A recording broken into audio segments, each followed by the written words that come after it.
Dark चॉकलेटच्या व्हिडिओमध्ये तुमचं स्वागत आहे. आणि खूप दिवसाच्या नंतरून ब्लॉग टाकतोय म्हणून सॉरी सगळ्यांना. बाकी माझा मोबाईल खराब झाला आहे. हा भावाच्या मोबाईलवरून बनवतो आहे. आता मी सध्या गाडीवर आहे, काम करतो आहे भावासोबत. तर भावाला थोडीशी मदत होईल म्हणून मी फक्त गाडी चालवणार आहे मस्त. आणि भाऊ आता दूध टाकतो आहे. हा बघा इथं दूध आहे, पूर्ण गाडी दुधाने भरलेली आहे. तसे अर्धं दूध टाकून झालेलं आहे. तर हा बघा अजून दूधच टाकतोय. कुठे गेला हा? बघा दूधच टाकतो फक्त. फायनली आता टाकून झालेलं आहे सगळं दूध याने. मी फक्त गाडी चालवत होतो. आता आम्ही चाललो आहे घरी. मी जाईन नाश्ता करायला, हा जाणार घरी. आता नाश्ता करतोय.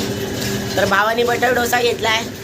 त्याच्या पैशाने आणि मी माया पैशाने कॉन्ट्रो एक बघा. हा बटर डोसा खातोय, मी मेंदूवडा खातोय. त्याचे पैसे त्यांनी दिलेत, माझे पैसे मी नाही दिले. तुझे पैसे पण घेतील. गाईज आता घरी चाललोय. नाश्ता करून झालेला आहे. तुम्हाला माझा मेलेला फोन दाखवतो. आता घरी आलोय. आणि हा बघा हा मोबाईल मेल आहे सध्या. माझा मोबाईल मेल आहे. तर तुम्हाला व्हिडिओ चांगला वाटला असेल तर लाईक करा, सबस्क्राईब करा, अजून बेल आयकॉन करून टाका. तुम्हाला व्हिडिओ चांगला वाटला असेल तर लाईक करा, शेअर करा, अजून फॉलो करा जास्तीत जास्त.